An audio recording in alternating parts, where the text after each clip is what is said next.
Somebody left a comment on this video and I need to read it to you guys because that shit was scary. The comment was left by Gabriela Garza and I did ask for permission to share and she said yes, so thank you so much.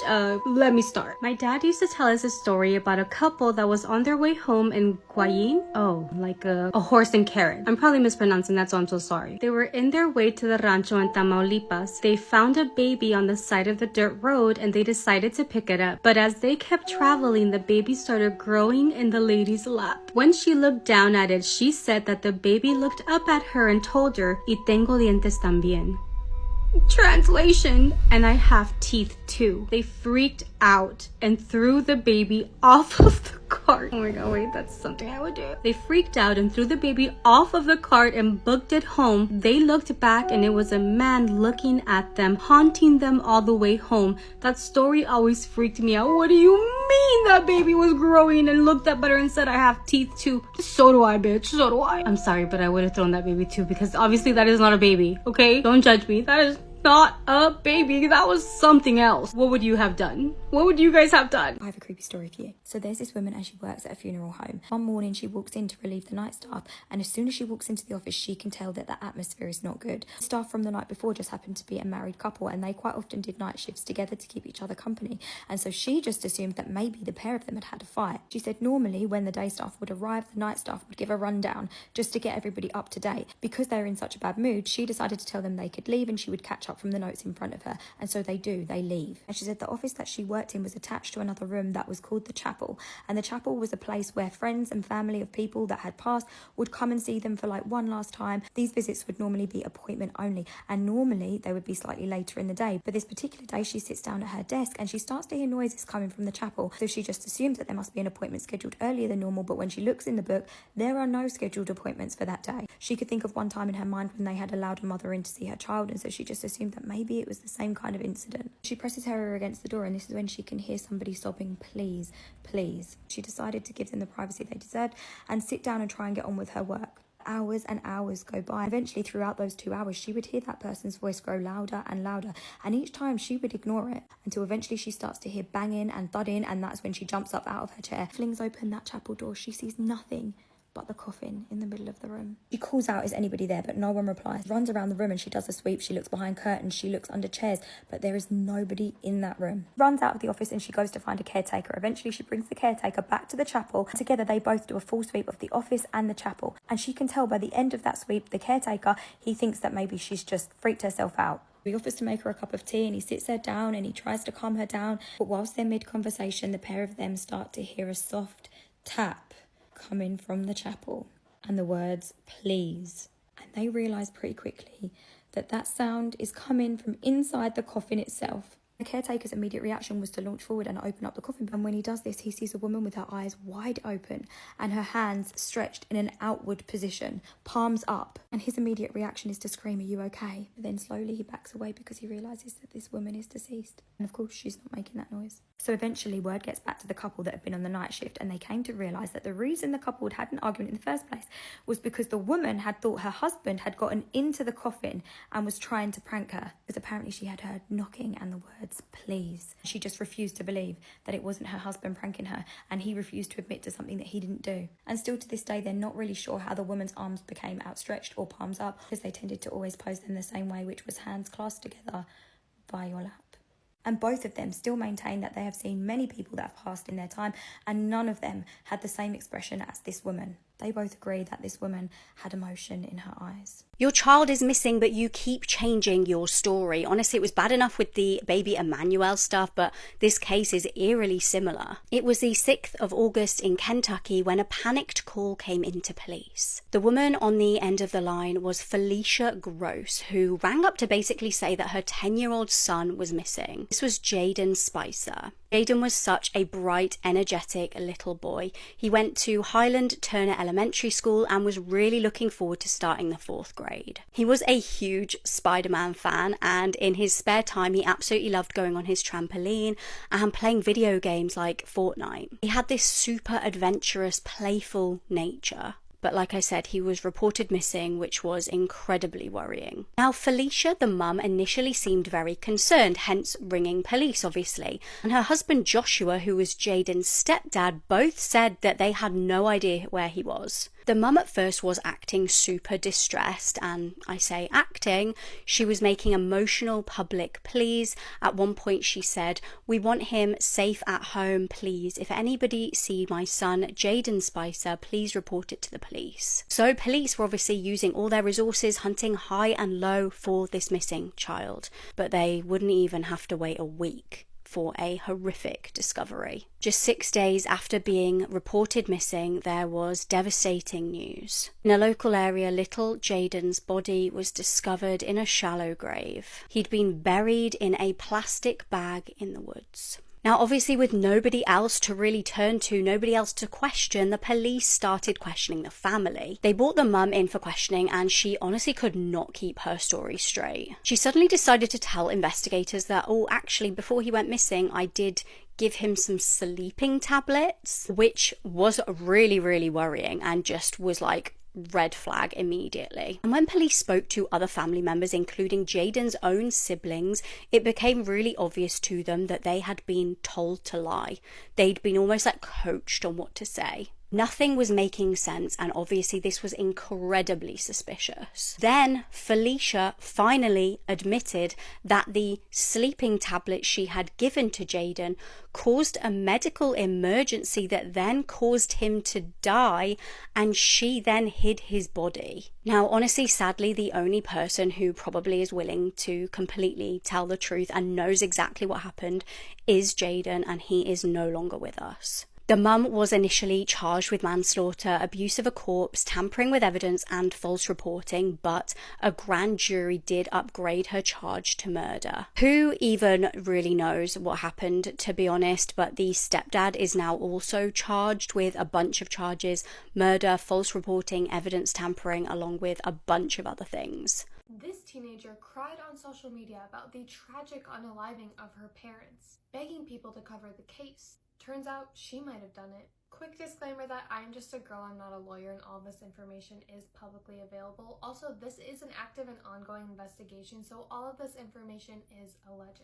Sarah Grace Patrick was 17 years old. She struggled with her emotions at times, but friends said that she had this sweetness about her. She was caring, empathetic, and always wanted to be understood. Her mom, Jennifer Patrick, was described as nurturing and devoted. Neighbors said that she always put her family first, working tirelessly to create a safe and loving home. And her stepfather, Michael Patrick, was the rock of the family. Friends described him as steady, hardworking, and reliable. He wasn't the type to seek attention, but he was always there when people needed him. He was proud of his family and dedicated to their well-being, often being seen as the anchor holding everything together. On February 20th, 2025, in Carlton, Georgia, authorities responded to a heartbreaking 911 call from Sarah Patrick, reporting that her little sister, who was just 6 years old, had discovered their mother and stepfather and unalived in their own bed of the home. Investigators determined that the unalivings were homicide with no signs of forced entry and no clear motive. In the months after the unalivings, Sarah shared emotional TikToks and even eulogized her parents in a public ceremony, raising some eyebrows among some investigators and family members. She messaged true crime influencers under the name Sarah Grace, urging them to cover the case, saying it would be, quote, a really big hit. That behavior sparked even more suspicion around her. Yeah, if I got that DM, I'd be like, what?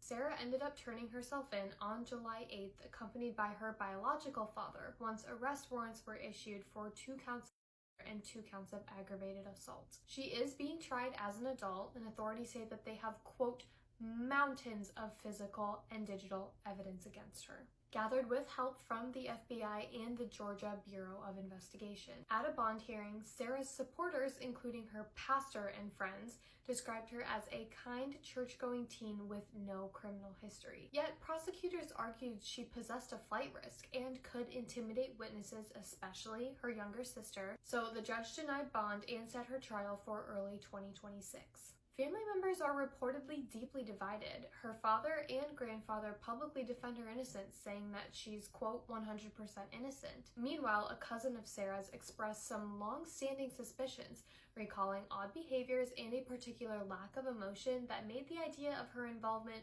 feel not entirely surprising. No motive has been established and authorities haven't ruled out additional suspects. At least at the time that I'm posting this video, the investigation hasn't released an official motive. Jennifer and Michael Patrick were loving, devoted parents whose lives were tragically cut short. I would love to know your thoughts on this case in the comments. I post true crime videos, so if you like that type of content, follow so you don't miss my next video, and please stay safe out there. You never know what's right around the corner. Spooky story time. A follower that wants to remain anonymous sent me the story, and we're gonna call it Curse. For the sake of the story, we're gonna call him Ben. Ben says that when he was about 18 years old, him and his family moved into a new house, and a little bit after them moving, he stayed home alone and he was babysitting his niece and his nephew.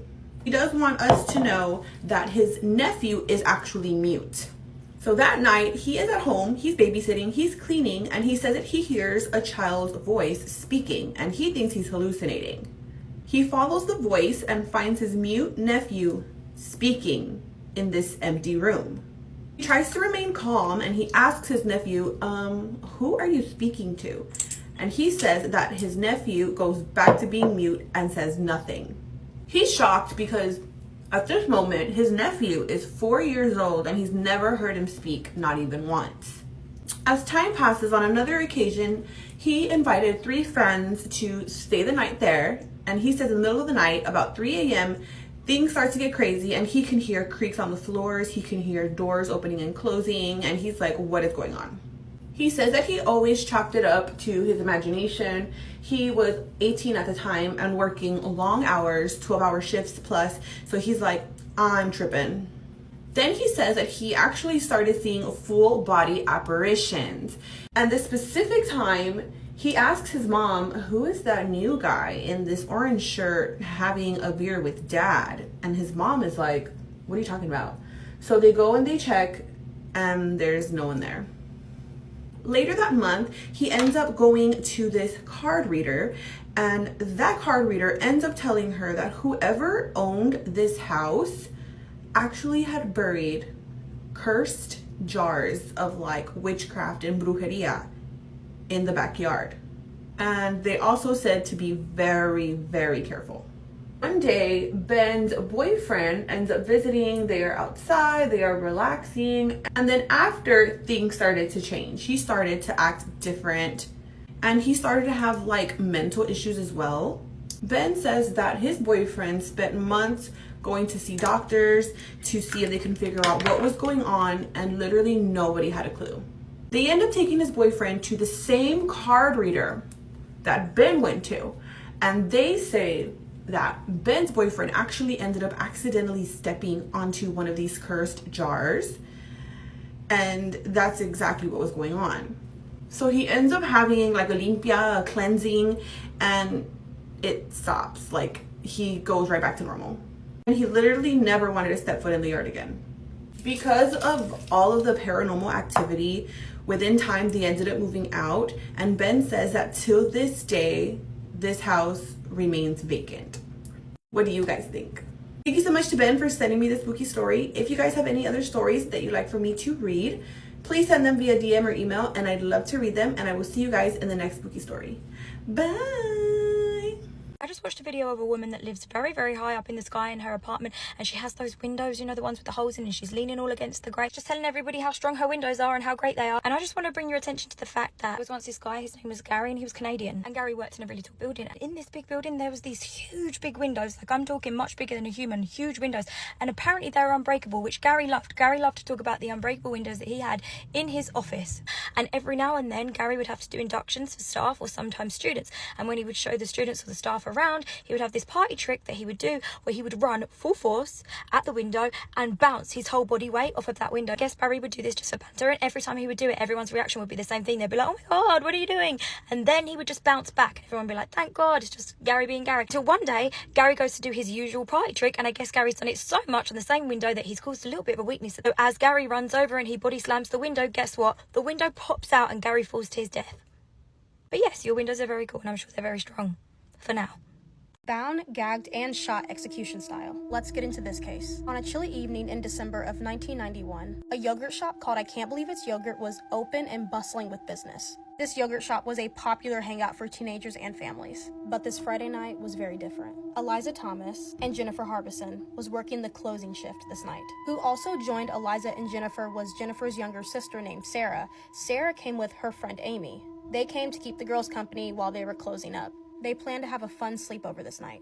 Girls hanging out, staying up late. As the shop neared closing time, Sinister was lurking in the shadows. What happened in these next few hours is a mystery, but what was found was sad and gruesome. In the early morning hours of December 7th, firefighters responded to a call of a fire at the yogurt shop. What they uncovered inside was a scene of absolute horror. Once firefighters finally get the fire under control and can go inside, they find 4 nude bodies, all bound, all gagged, and all shot execution style. The killers had set the shop on fire in an effort to get rid of any evidence. One of the investigators on the scene said that it was the most intense investigation that he had ever been a part of.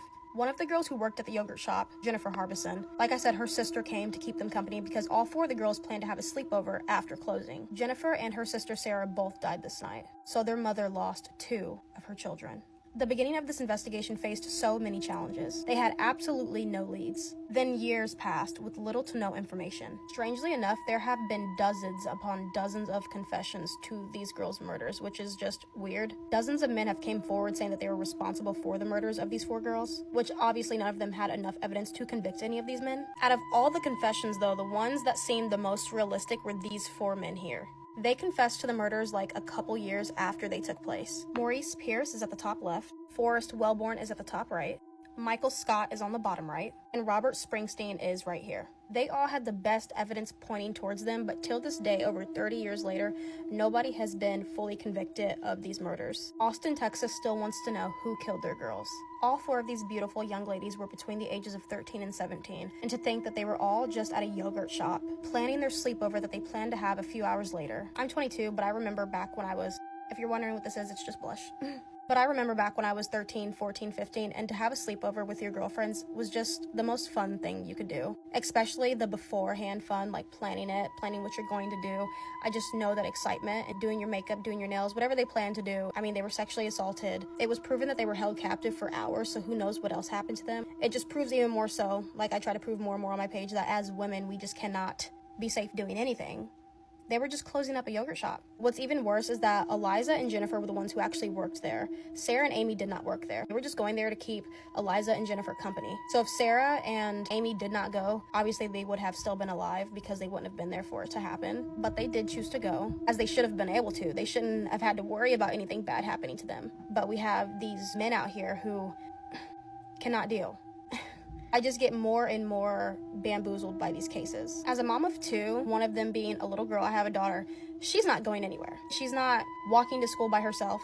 She can get mad at me whenever she's 15 years old and say that, oh my God, my mom's crazy, she lets me do nothing. I'm keeping you alive, okay? Ladies, stay safe. I love you, and I'll see you in the next case. We start today's case with an unidentified male walking in the middle of the road dressed in camouflage when suddenly, out of nowhere, a car strikes him and kills him. The car doesn't stop and just drives on, and honestly, this case gets more and more baffling. This is the unsettling case of David Glenn Lewis. It was 1993 in Amarillo, Texas. David Lewis was an attorney living in the area with his wife Karen and his daughter. Now, everyone knew David as this good guy. He was a loyal family man, he was a hard worker, he went to church, and he even volunteered for charity. On the 29th of January that year, which was actually Super Bowl weekend, Karen and the pair's daughter went off on a shopping trip to Dallas for the weekend. Now, what we know about the day prior is that David left work at his law firm saying to people that he felt unwell.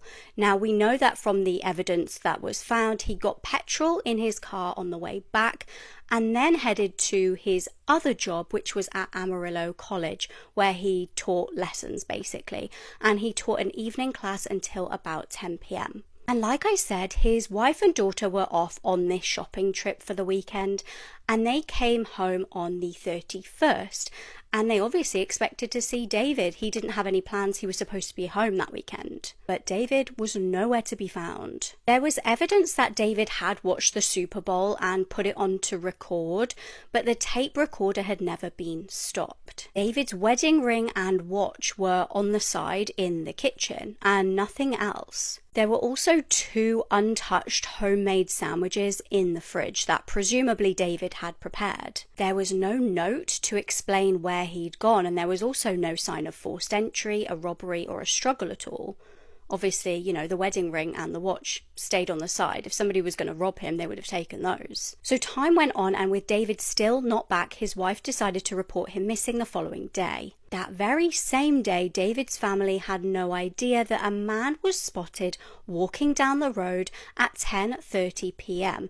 This was around 1,600 miles away in Yakima County, Washington. He was dressed in like camouflage military gear and was walking precariously down the middle of the road. Several witnesses said that it was strange and they thought that people should watch out for him. All of a sudden, though, he was hit and he was found dead in the road.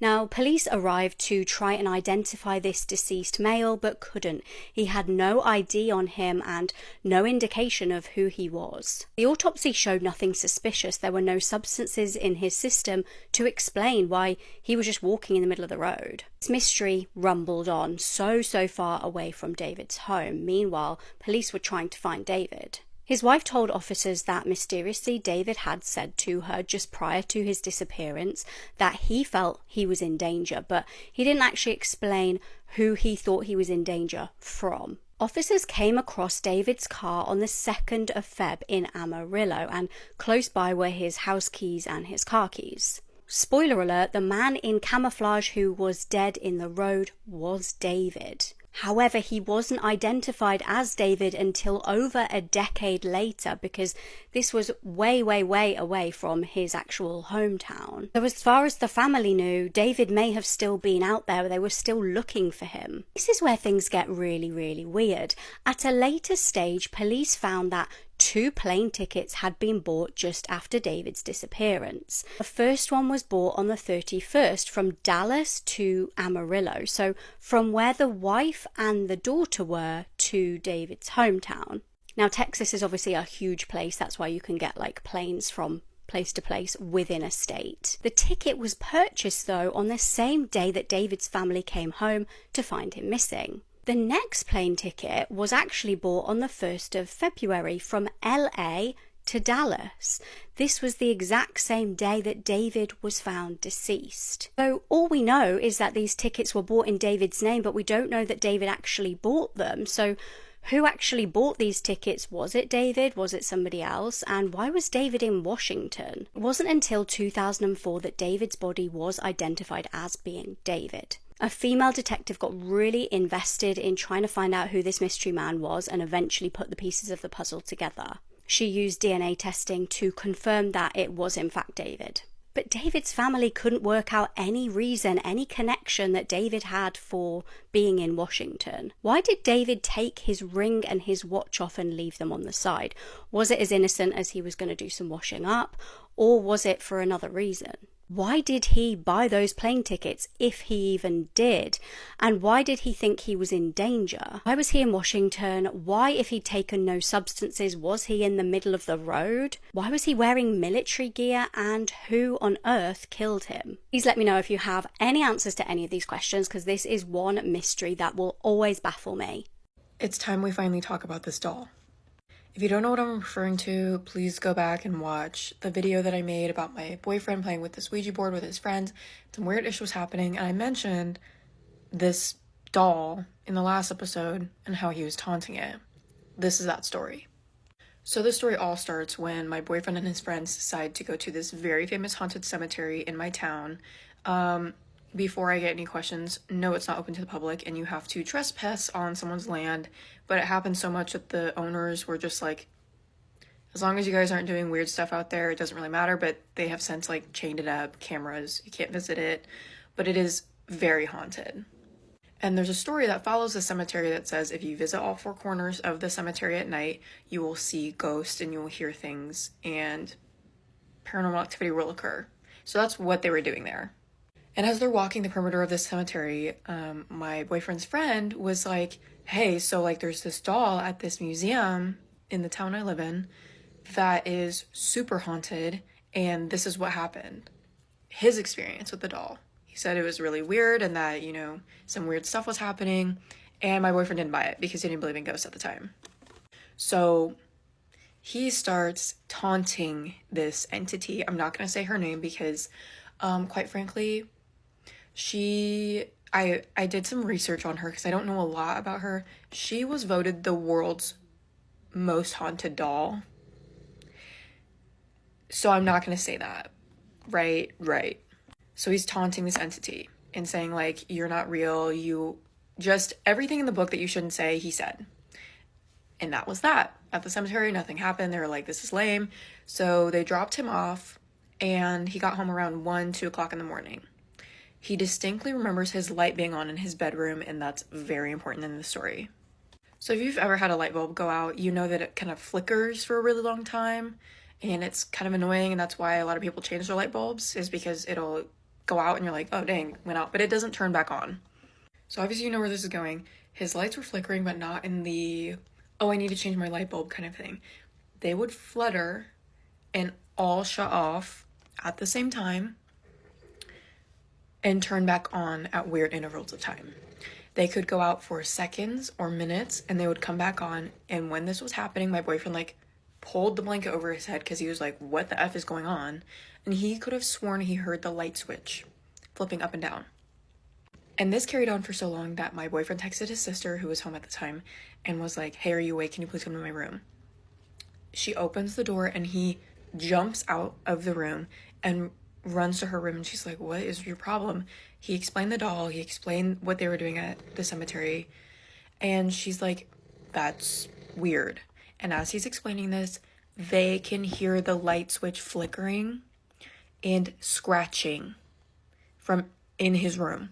Scratching. Little. So he obviously sleeps on her floor that night. And the next morning, he goes to tell his dad. And his dad is like, that's BS. Like, your lights just need to be fixed. He turns the light on in his room. And it's daytime at this point. And the light does it again. It flickers, goes out. And it doesn't come back on.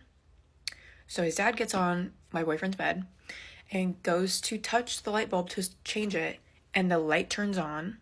It doesn't flicker, and it never goes out again. But that's not all. So about a week later, my boyfriend's mom was like, hey, can you go downstairs in the basement and get me something? He was like, yeah, no problem. The way that his stairs are set up in his house to go to the basement is there's a short flight of stairs, a landing, a longer flight of stairs, another landing, and then you're in the basement. He gets down the first flight of like 6 stairs, and the light on the landing goes out. And he's like, hell no. Pretty much jumps down the stairs to the basement. And by the time he hits the base of the stairs, the light that he had just gone under is on, and it doesn't go out. And that was that. So it's important to note that my boyfriend doesn't like telling this particular ghost story because it doesn't sound real. And he's right, it doesn't sound real. However, I personally do believe it because I scared him about a week ago because I knew he was up in his room, and I decided to scratch his door like this. Just once, scratch, and you could see the color drain in his face because I scratched it and I immediately opened the door, and he's like, oh my God. And the color in his face was gone. And I was like, what is your deal? Like, I just scratched the door. Like, what? And then he told me the story in intimate detail, and I was like, my bad. I'm not going to scare you like that anymore because that's actually scary. However, I did convince him to take me to this museum because I personally have never been to this haunted museum, and I've never seen this doll in person. I did look her up though, and she is a very nice looking doll, like a very pretty doll. However, she's really scary looking. But I'm going to make a video about me going there for our date night. So stay tuned. The strange dog that showed up to the cemetery.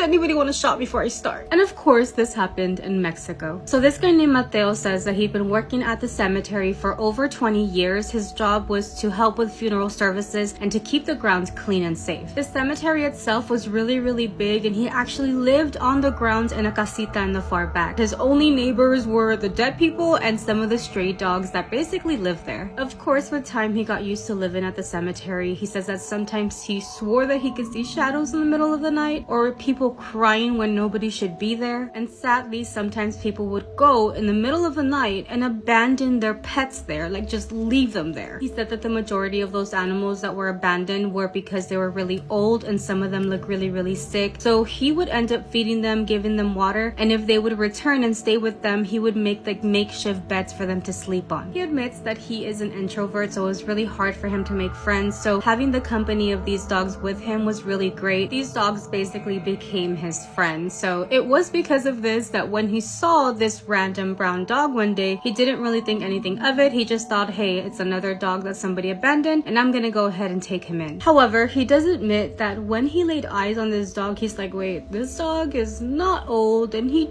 doesn't look sick. Actually, his eyes look very bright, like if he had a lot of life in him. He admits that the dog gave him like this weird, uncomfortable feeling, but he didn't want to be mean and still gave the dog food and water. Nevertheless, he says that the dog ate that food like it hadn't eaten in a really long time, and when it was done, the dog was like just looking at him for like a very long time. He said that because of this, he also named the dog Coffee because of the color of its eyes. After this, Coffee was always with him if he had to go bury a hole, if he had to go plant some flowers, even if he had to go to the restroom, Coffee was always there right behind him. Coffee basically became his shadow, but everything changed after a week. He started to hear voices, and it was to the point where he was like, are people outside praying over a grave, or maybe is it the wind and I'm going crazy? But every time he would go outside to check, there was no one ever out there. No one was ever out there other than Coffee, who would always just stare at him as soon as he came outside to check and see if people have gotten into the cemetery. There was another night where he had came out to smoke a cigarette, and when he did, he saw Coffee standing on both of its hind legs, just looking towards the north side of the cemetery, almost as if he was waiting for someone. As soon as he saw him, he's like, Coffee! And he said that Coffee turned around, looked at him,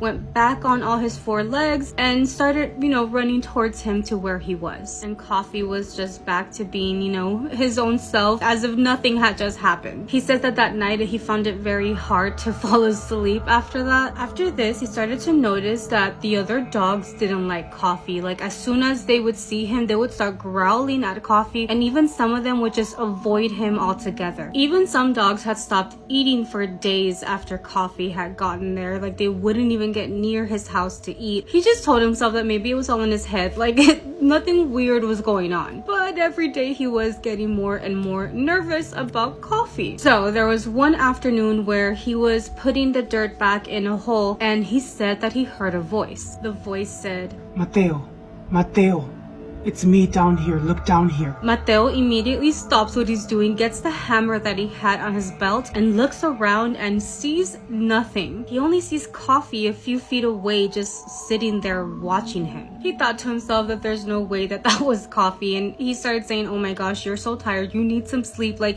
it couldn't have been this dog. However, that night was one of the worst nights that he experienced. He had finally been able to fall asleep, and something inside of his house in the hallway woke him up. It sounded like long footsteps, like someone was walking inside of his house. He opened his bedroom door, and in the hallway was Coffee walking on its hind legs. Why do I have chills? I swear, oh my god. Coffee was walking and had his arms crossed like this, almost as if there was a human like hiding inside of him. When he finally looked at Coffee's face, he said that he was moving its mouth almost as if Coffee was trying to say something to him. And in that moment, he wanted to scream, but nothing came out. However, he was able to just slam the door shut of his bedroom, locked it, and he just waited there just to see what was gonna happen next. Why didn't my lights just flicker, bitch? No, it's not even raining outside. It's rain. In my head, it's raining outside. In my head, there's a thunderstorm because there's no reason for you to fucking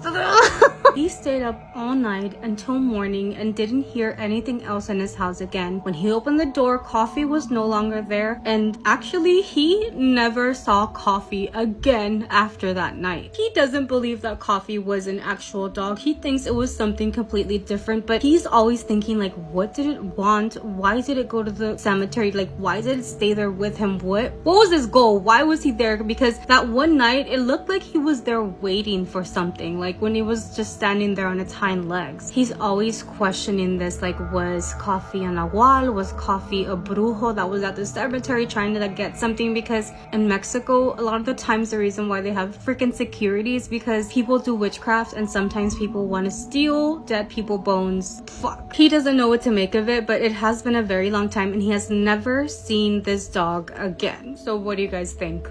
What the hell was Coffee? Because that was definitely not a dog, and if it was, like, why was it doing all these weird things? Let me know in the comments. Every once in a while, you'll hear of a story that's just so horrible that no matter how much time has passed, every time you hear it, it fills you with such dread and anxiety. Like, I remember exactly where I was when I heard what happened to this girl right here, Molly Tibbetts. She was out on an evening jog in 2018 when she suddenly disappeared, and nobody knew what happened to her until police found security footage that showed this car continuously circling her. It came to light that she was being followed by a man on her run, and her body would be found a month later in a remote cornfield. She had been stabbed to death and just left there. This is one of many stories of an innocent woman just out on a run by herself, getting attacked and killed at the hands of a man secretly following her. This happens far too often, and I feel like more people need to know about Molly and what happened to her. So let's talk about it. This is Molly Tibbetts. She was just 20 years old when her life was taken from her in 2018. She lived with her mom and two siblings in Brooklyn, Iowa, and she was a student at the University of Iowa. She was a psychology major and dreamed of becoming a child psychologist. Everyone that knew her said that she was one of the kindest people that you would ever meet, and she would help literally anyone who needed it. She grew up running cross country and sang in the choir, and she was an avid reader and writer who was a huge advocate for mental health. Molly had a boyfriend of 3 years, and she didn't know this, but he had just bought her an engagement ring to give to her. But sadly, he would never get that opportunity because on July 18th, 2018, Molly would be killed. That evening, Molly wanted to go out for an evening jog. It was something that she loved to do, so she left her boyfriend's house in Brooklyn at around 7:30 p.m. and took off. She was only supposed to be gone for a little while, but she never came home. Her disappearance wasn't noticed immediately that night because her boyfriend had been out of town for work. But when Molly failed to show up for work the next day at a children's daycare, her family and coworkers knew something was horribly wrong. This is when they reported her missing to the police. Early on in the investigation, police found that she last spoke to her boyfriend the night she went missing, right before she left for her jog. Her boyfriend told police that later that night, he got a Snapchat from Molly where she appeared to be indoors. A massive search for her began right away, and even police in surrounding states began investigating hundreds of tips that were flowing in. In total, police received over 2,000 tips, and they quickly began interviewing potential witnesses and suspects, which was over 500 people. Molly was known to always wear her Fitbit, so police began trying to pull data from that to try and locate her. But weeks went by, and it was like Molly had just vanished into thin air. This is when police obtained security footage from the surrounding homes near where Molly went missing, which provided the first massive clue. In this footage, a black Chevy Malibu was seen continuously circling Molly while she was on her jog, and then she just disappeared. Police were able to track down the owner of this car, which turned out to be 24-year-old Christian Bahena Rivera. When they approached him for an interview, Christian confessed to everything. He told police that he followed Molly that night after seeing her on her jog. He thought she was attractive, so he tried talking to her and following her, and he ended up fighting with her after she threatened to call the police on him if he didn't leave her alone. Then Christian said he then blacked out. The next thing that he realized when he came to was that he was driving with Molly's body in his trunk. On August 21st, 2018, Christian led police to Molly's body, which he had buried under leaves and stalks in a remote cornfield in Poweshiek County. She was barely visible. The only thing that authorities could see were her bright running shoes. Molly had been stabbed several times, and she was found to be wearing only her shoes, socks, and sports bra. Christian was quickly arrested after this, and after police searched searched his car, they found traces of Molly's blood in his trunk. So now the question was, who is Christian and why did he do this? Christian lived and worked at Yarrabee Farms in Poweshiek County, where Molly vanished. He is originally from El Guayabillo, Guerrero, Mexico, but according to reports, he came to the US illegally when he was 17 years old. He started working at Yarrabee Farms in 2014, and he went by the alias John Budd, which is also how he received his paychecks. Yarrabee Farms is owned by the family of a prominent Iowa Republican leader named Craig Lang, and as part of Christian's employment, they allowed him to live rent-free on their land. Christian's immigration status became a huge topic of conversation in this case, and unfortunately, Molly's death became very political. According to Yarrabee Farms, they initially said they vetted his immigration status through the E-Verify program, but the E-Verify company later stated that the farm was not subscribed to their program, so they couldn't have used that to verify this information. Yarrabee Farms then said they actually used the Social Security Administration system to verify his status. Because he gave them false information, nothing was flagged. I won't go into too much more detail about this aspect of the case because Molly's family does not like that it was used for political purposes, and they are firm that this is not what Molly would have wanted. Once this case went to trial, Christian's lawyer said that his confession was false and coerced, and then he made a testimony that shocked everyone. Christian's new story was that he was kidnapped by two masked men at gunpoint at his trailer on the farm, and these men made him drive while they attacked Molly. They then instructed him to drive to the cornfield where they disposed of her body, and then they threatened him to keep quiet. His lawyers tried to cast suspicions on innocent people, like Molly's boyfriend, who was very clearly out of town when this happened, and a local police officer who lived right next to where her body was found. None of this was believed to be true, and the jury unanimously agreed that Christian was lying. Authorities built their case around the security footage of Christian, his confession, and the fact that Molly's blood was found in his trunk. They said that his motive was sexual, given the way Molly was found. Even though he pleaded not guilty, in 2021, Christian was found guilty of first-degree murder, and he was sentenced to life in prison without parole. After this trial, though, two separate people came forward and told police that a 21-year-old man with a documented history of violence had confessed to them that he killed Molly, not Christian. And shortly after, a separate woman came forward and said that she was kidnapped and almost sex trafficked at a gas station in Brooklyn, which is where Molly lived right before she disappeared. Christian's lawyers filed a motion for a new trial given this information, trying to push that other people were involved in this case. Ultimately, though, the judge denied his motion for a new trial, saying the new information was unreliable and that he saw no reason to overturn the initial verdict. This has always been a story that has deeply affected me. Molly was just like you and me, just a girl who wanted to go on a run, something she loved to do. But her life was tragically taken by a man who couldn't leave her alone. And sadly, this happens way too often, and it breaks my heart because all they wanted to do was go for a run, something that everyone should be able to do and feel safe while doing it. Yet that is not the case. It's scary that you can be here 1 second, leaving your house to do something as simple as go for an evening jog, which you've done for your whole life, and the next you're just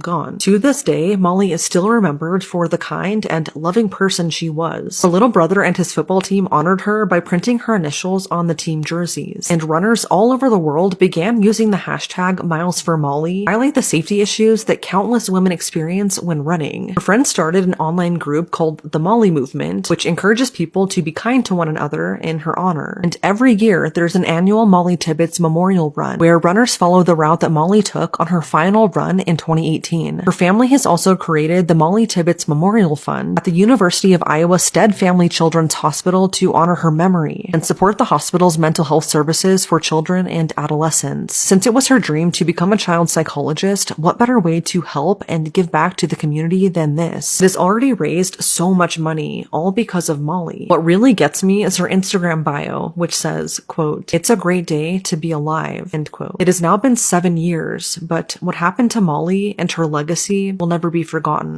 I lied. Because this story that I'm about to tell you is the scariest story I've ever heard. If you're new here, hi.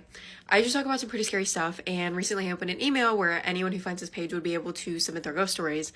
And let me tell you, not only have I been getting an abundance of stories that I have loved reading that are from every corner of the earth, these are actually scary. What I mean by actually scary is exactly that. They actually freak me out. On my last video, I said this was the scariest story that I've ever heard. This one. So I just heard scratching, and as you can see, it's still day out, and that's the only time I really film these videos is during the day because I'm a scaredy cat. So I don't know what that's about, because I thought it was my boyfriend pranking me. So I looked outside and there's no one there. Only when I did the intro for this person. So I'm going to redo it, and if it happens again, I hope it's on video. So anyways, this story comes from Dakota, who opens the email like this. This is the story about a who disguised itself as a little girl and haunted me for 2 years. Dakota then gives us some background context and says that she's a medium. She has seen, felt, heard, and touched spirits since she was around 5 years old. Which in retrospect is really scary when you think about it. But she says it all started when she was staying at her mom's house 2 hours away. She had a friend who lived right in front of the woods, and they decided to play hide and go seek. So Dakota finds a great hiding spot in between a shed and a chain link fence.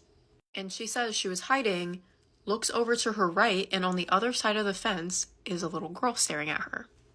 And as soon as her and this little girl made eye contact, the little girl reached through the chain link fence and grabbed her wrist. Dakota yanks her hand back and looks back at this little girl, and she is not there anymore.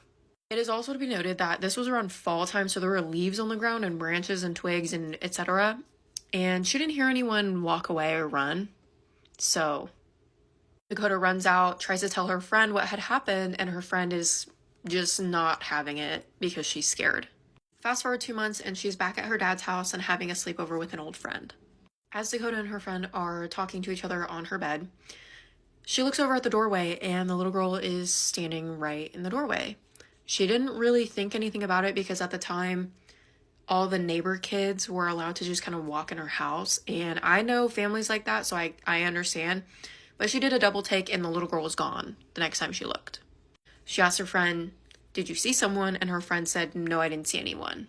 And Dakota said, "Little did I know this was the beginning of a 2-year ordeal." Dakota says every day since then, she sees this little girl in her house. And this little girl did not talk. She just stared at Dakota a lot of the time.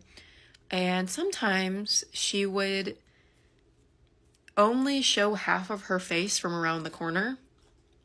And I'm going to quote this. But her favorite thing to do was watch me sleep. Dakota includes in her email that she likes sleeping in complete darkness. And the only thing that is radiating light in her room is her alarm clock that is blue. And she says every single night she would wake up and see this little girl standing in the doorway, watching her sleep. Dakota says that the most active this little girl was when she was home alone, cleaning her room. And Dakota, while cleaning her room, looks over into the living room, and just for some context, she lives in a trailer, so it's completely open concept, so you can look through rooms. She looks into the living room and sees a little girl standing there watching her. As soon as they make eye contact, the little girl runs into the kitchen. So Dakota follows her. And once she goes into the kitchen, the little girl standing in front of the fridge. The moment they make eye contact, the little girl runs into her dad's room. So she goes into her dad's room. Nobody's there. She's looking around. Nothing. Hears a loud bang coming from the laundry room. Goes into the laundry room. Sees the little girl standing in front of the washer and dryer. Then she runs back into the kitchen, and Dakota didn't see her the rest of the day. And Dakota says that it was really common for this little girl to not speak ever, but she would want Dakota's attention, so she would run around and kick things and knock things off counters and slam cabinets, etc. But fast forward 2 years, and Dakota's obviously used to it by now, but she hasn't seen this little girl in 4 months. Until one day, she saw her in her dream, and it was Dakota's first lucid dream. Dakota says that she goes to sleep, wakes up, and everything in her dream feels so real. She turns over at the clock, and it reads 3:16. When Dakota turns her head back around, there the little girl is. And she looks normal little girl that she's seen for the past 2 years at this point. And all of a sudden, this little girl starts to look really mangled and disgusting. She starts developing this smile and these teeth and sprints at Dakota, where Dakota falls back in her bed and wakes up. Looks over at the clock, 3:16. Dakota gets up, goes to the bathroom, and as she's standing up from using the bathroom, the little girl's standing in the doorway. She looked like the same little girl that she's seen the past 2 years, until again, she looked really mangled and disgusting and sprints at Dakota, where Dakota falls backwards screaming, and they had this animal cage in their bathtub at the time that they were cleaning, falls back on that, and she could feel the cage under her. But nonetheless, she wakes up again. And it is again 3:16 a.m. But at this point, Dakota is too scared to move and too scared to do anything, so she just sits there until the sun comes up, where she feels safe.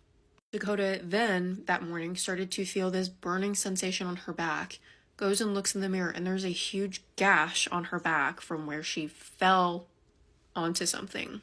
Her then best friend comes over later that day and also has spiritual connections, and tells her about this dream that she had where she was watching in third person and verbatim describes the dream that Dakota had twice. And at this point in time, Dakota did not tell her what was going on. Dakota then ends her email by telling us that if you see a clock or a phone in your dream, it means you're not really dreaming. And as corny as it sounds, she really and truly believes that this little girl was disguised as trying to get her when she was in her most vulnerable state, sleeping. But that experience was 5 years ago, and she hasn't seen that little girl since. And this is all I'm going to say. I don't know how people deal with that stuff for years. I dealt with it for a month, and no. That story was really long. However, I think it was the best story I've read so far. Anyways, that's going to do it for me. Stay tuned for my ghost stories. Hammer coined the phrase, "You can't make this stuff up," might have known the story of real-life boogeyman, Albert Fish. A slight, elderly man with grey hair, no one suspected the kindly single father of being sadistic child murderer and cannibal. I can see the evil that's in him, and we have to tell everybody that that is what evil looks like. That is a quote from her grandmother. Do have to give my usual warning. Today we're talking about a child, so if you think that listening to this is going to harm your mental health in any way, please skip this video and I will see you in my next one. Love you. January 26th of 2017 was a Thursday. That day, after school was out, Denisha was expecting her daughter, 14-year-old Aliana DeFries, to walk in through the front door at any minute. Aliana was such a cute little girl. Her little face is precious. She was one of 2 children to Damon and Donisha, and the family lived in Cleveland, Ohio. She's been described as a very bright and bubbly girl who always had a smile on her face, and she was so loved by all of her family and friends. She was in the 7th grade, and her daily routine was to take the RTA bus to and from school. Her parents, as well as her grandmother, were not crazy about the idea of Aliana taking public transportation, but it did give them some peace of mind that one of her stops was right in front of the police station. That Thursday, she left for school around 6:30 in the morning, but by 4 p.m. she still wasn't back, which was very unusual for her. So her mother called the school to ask if Aliana was still there. And her stomach sunk when she was made aware that Aliana never showed up for school that day. She left her house at 6:30 p.m. It was now after 4 p.m. So where was she? Donisha was worried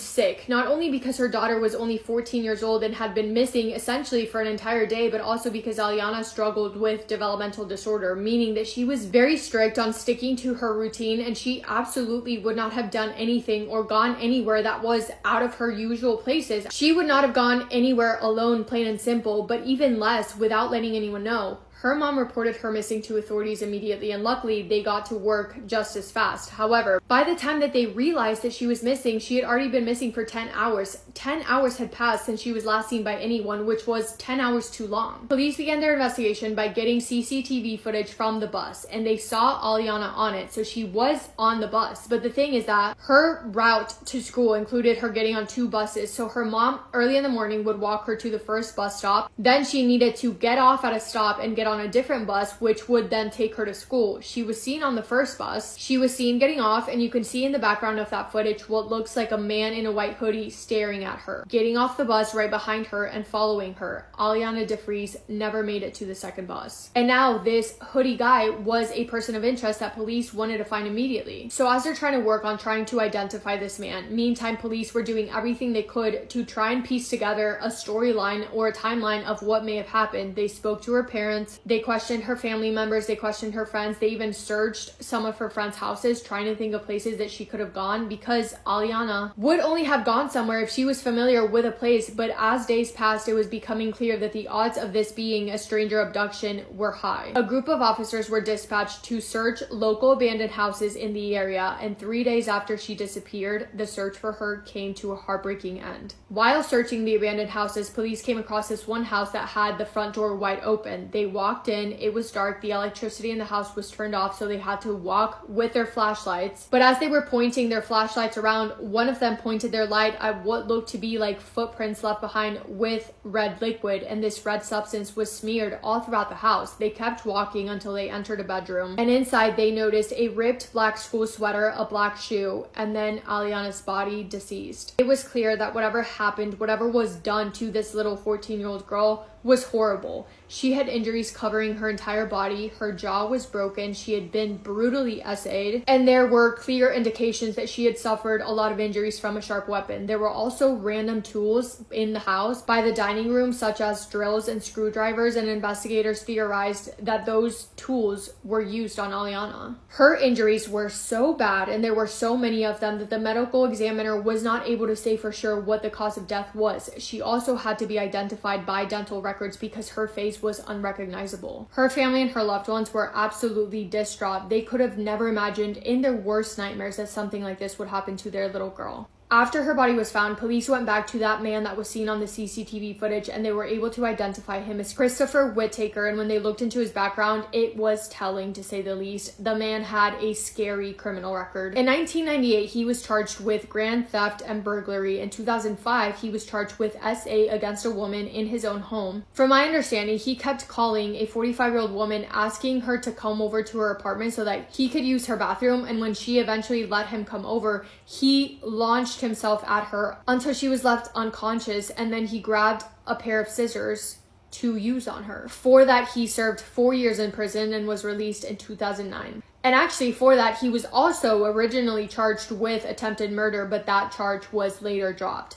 And in 2012, he was charged with aggravated theft. So, needless to say, he was a pretty horrible man. Authorities brought him in for questioning and asked him if he knew Aliana, and he said that he didn't know her, but said that he had heard her name because it was all over the news. However, he claimed that he had never met her. They brought up the abandoned house, and they asked Christopher where he had been the day that Aliana disappeared. His story was that he was actually in the area that day working on houses. I guess he said he did some kind of drywall work, and he was doing that around the area when she went missing. So they bring up that specific abandoned house, and they ask him if he had ever been inside of it, and he says, actually, yes, I have been inside of that house with another guy, but this was days before Aliana went missing. He claimed that his reasoning for being inside of that house was that him and this other guy that he called Boogie had gone inside of that house with the intentions of stealing the hot water heater. It's my guess that he probably used that as an excuse because he may have been nervous that his DNA would be found inside of that house, so he wanted to be on top of it and say that he was in there in case it was found. But also, I don't know if he's smart enough to do that, so like maybe he was there, who knows. But his DNA was found inside of that house, and there was no way that Christopher would be able to give a reasonable explanation for it because his DNA matched DNA that was found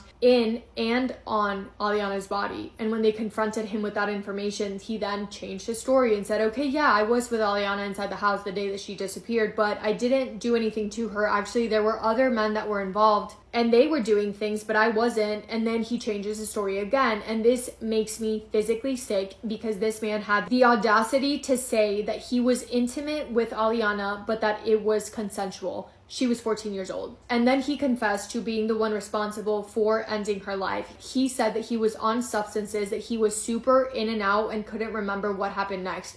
He said he dozed off, had no idea what he was doing. And when he came back to it, it was too late and Aliana was gone. He said, quote, I was so out of my mind. It was like I was out of character, end quote. Sorry. Christopher was charged with aggravated murder, kidnapping, aggravated burglary, tampering with evidence, a human corpse in the death of Aliana. His trial began February 1st of 2018, and 12 days later he was found guilty and sentenced to death.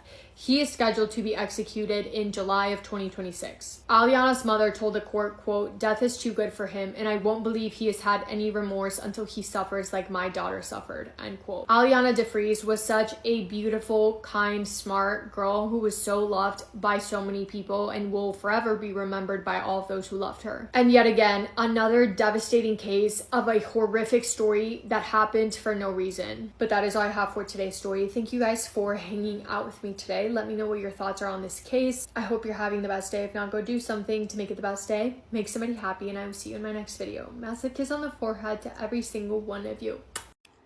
When I was little, I thought all of my spiritual gifts were normal things. I didn't know that me seeing people and pop up in the room and disappear, I didn't know that other people couldn't see them. I didn't know that me having very vivid and strong, detailed dreams wasn't normal. I didn't know that me remembering every single dream I've ever had wasn't normal. It was a lot of things going on in my life that I thought were really fucking normal. Like, I was so casual. Like, my mom told me when I was younger, I would always, like, say weird things around people. And I'd be like, what do you mean? She would say, you would say stuff like, oh, your dead aunt wants to say something to you. And I would be like, you can't be telling people that shit. They're gonna think you're crazy. I remember one time I was meditating in my room. And I was seeing this man, and this man was coming up to me. He gave me his name, and it's him, okay? He's not the man, but it's him making a noise. But this man came up to me in my meditation, this Native American man. So I'm like, oh, he want to talk to my mama. So I called my mom in there. I'm like, Mom, it's this man in here. He want to talk to you. She's like, I don't know what demonic shit you want to play with. You want to talk to me? Like, girl, chill, sis. He's chilling. He's very much chill, very chill. Turned out it was somebody she was looking for during our genealogy. She couldn't find the right name for the nigga. He was telling me his name. Like, he was showing me what he looked like and telling me his name. He said, hey, your mama looking for me. Tell her I'm in here. I said, Mama, he want to talk to you. She said, no, the fuck you don't. Okay. My grandparents would be remodeling their house, and I would step into a room and see a lady in there, real anxious and shit, grabbing on her collar, looking around, clutching her motherfucking pearls. And I'm like, oh, she don't like something in here. She don't like what's going on in here. She looking up and down at the walls, and she grabbing her neck. She just look all anxious, and I'm getting all anxious. And I'm like, oh, what is wrong with her? And then my grandmother walked in the room behind me, and she was just like, what you see? Shit, it's a lady in here, Mama. What fucking lady? It's like, now, my grandmother was always down to clown. She was like, for real, what she look like? So I'm like, oh, she looked like this, she looked like that. Her hair looked like this, her clothes looked like that. These is the colors she was wearing. This is what I can see. This is how she acting, da-da-da-da. And I was like, I don't think she liked that y'all doing all of this maintenance and stuff in here and ripping up the floorboards and stuff. I don't think she liked that. And she was like, oh, well, come in here in the office and write down everything you see. Right? I'm writing down everything I see. She got a whole file in her office somewhere of stuff that I've seen when I was younger. Also, over there while he was remodeling said same room, I'm standing there talking to them. My grandparents is them. I'm sitting there talking to my grandparents and stuff, and then I see this little lady next to my grandfather. Now, a lot of people, when they hear I'm a medium and stuff, they think I just see, like, white woman in a white dress floating through screaming at people with a grudge or something, you know. No, it's all different types of people in this world. So, it was a little lady. She was real short, and she was dark-skinned, and she was, like, kind of chubby, but she had, like, kind of thinner legs, and she had on a blue shirt, and she had on blue jeans, and she had a haircut, though. Like, she had a regular haircut, and she had glasses on. I still remember to this day. She was dark-skinned. She was standing there looking at my grandfather. I said, who is this woman? So I'm trying to listen to my grandparents, and it's like I can't comprehend what they saying because all I hear is, Harold. And she tapping Harold's shoulder, and she like, Harold. And I'm like, Papa, somebody want to talk to you. to me, what did you talk about? I said, somebody want to talk to you. They keep saying, Harold, Harold, Harold. Like, they want your attention right now. So my grandmother started laughing. She's like, like, who is that? What they look like. So I tell him what she looked like. And my grandmother's like, oh, no, I don't know who that could be. I don't know. And I'm like, she's looking at Pawpaw. Like, and he's like, oh, I don't know. I ain't had no female friends. Da, da, da, da. And he stopped for a minute and he started laughing. And he was like, you know what? All my life, I only had one female friend, and she died some years ago. Her name was like Q or something like that. I said, I ain't never know about this woman. Said, yeah, she was my real good friend. Yeah, she was short, about like 5 foot, dark skin. She had a regular haircut. Okay. Even recently, like, life just be telling me stuff. I be seeing stuff. I'm one of them friends that see shit. I'm a spiritual baddie, and I see stuff, and I know stuff, and I hear stuff, and I dream stuff. Like, for real. So, I was talking to my mom, and she asked me, she was like, I wonder why I've always been in between. Like, I've always felt like I've been in between, like, life and death, like, just, like, in the middle somewhere. And I was like, Stop right there, because I'm getting something. Getting something about you. And tell me if I'm right. Don't even tell me nothing yet. Tell me if I'm right after I say it. She said, okay. What are you saying? I said, I'm being shown you as a baby having a near-death experience. I'm being shown you as an infant being like discolored, having like a near-death experience. Not as like a baby, a toddler, like an infant, like a newborn, like a baby. And she was like, when I was born, I was blue. I said, what do you mean? She said, yeah, when I was born, I had the cord wrapped around my neck. I said, you never told me that. She said, I know. I met a fucking waitress somewhere, and I'm seeing this lady dancing behind her with Mardi Gras beads on. I end up telling her, it's this lady behind you with Mardi Gras beads on, and she dancing, and she like, oh my God, the lady you describing sound like my mama. Mind you, you know, I have very good descriptions of people, but the lady you describing sound like my mama. Like, and I believe in all that shit because I'm from NOLA. So, girl, yes, you was right. Like, the Mardi Gras beads, all of that, the dancing, the way she wearing, the way she shaped, what she looked like, her height, all of that. That is my mama. So, oh, my God. For real. She said, yes, girl, you got a gift. You need to keep telling people that real-ass shit out here. I said, yes, girl, T.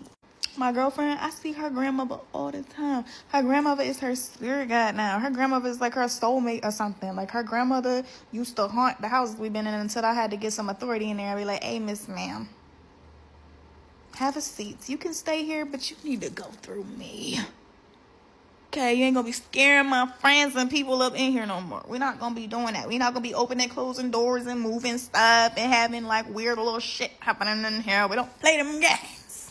Cut that off right there. Then me and her got real cool and she started talking to me in Spanglish and Spanish and shit. And I don't even speak Spanish. So I was just telling my girlfriend what she said, no habla manacadata. And she was like, oh my God, that actually makes sense. That's real Spanish. And I was like, for real, girl, that's real Spanish. She said, yes, girl, that is real Spanish. Mind you, I'm joking around a lot right now, but apparently what I was saying was real Spanish at that point in time when I was saying shit, and what I was saying was making sense, and it was telling us to get the fuck from where we was at and pay attention to the motherfuckers around us because it was somebody with their eyes on us that we was not paying attention to. And that was all said in Espanola. I don't like that. So yeah, like, spiritual shit for me always been regular. It's always like, hey, you know, get up, brush your teeth, eat some food, make some content. Who was that? Roseanne. Okay. Anyway, make a burger. Like, it just be popping up, girl. I be in stores and shit, and I be like, it's a lady in here. If I ever do an interview with any of my friends and shit like that, they hear that shit from me all the time. It's a man in here. It's a lady in here. Your grandmama in here. You thinking about somebody? Be right behind you. I don't care who I'm with.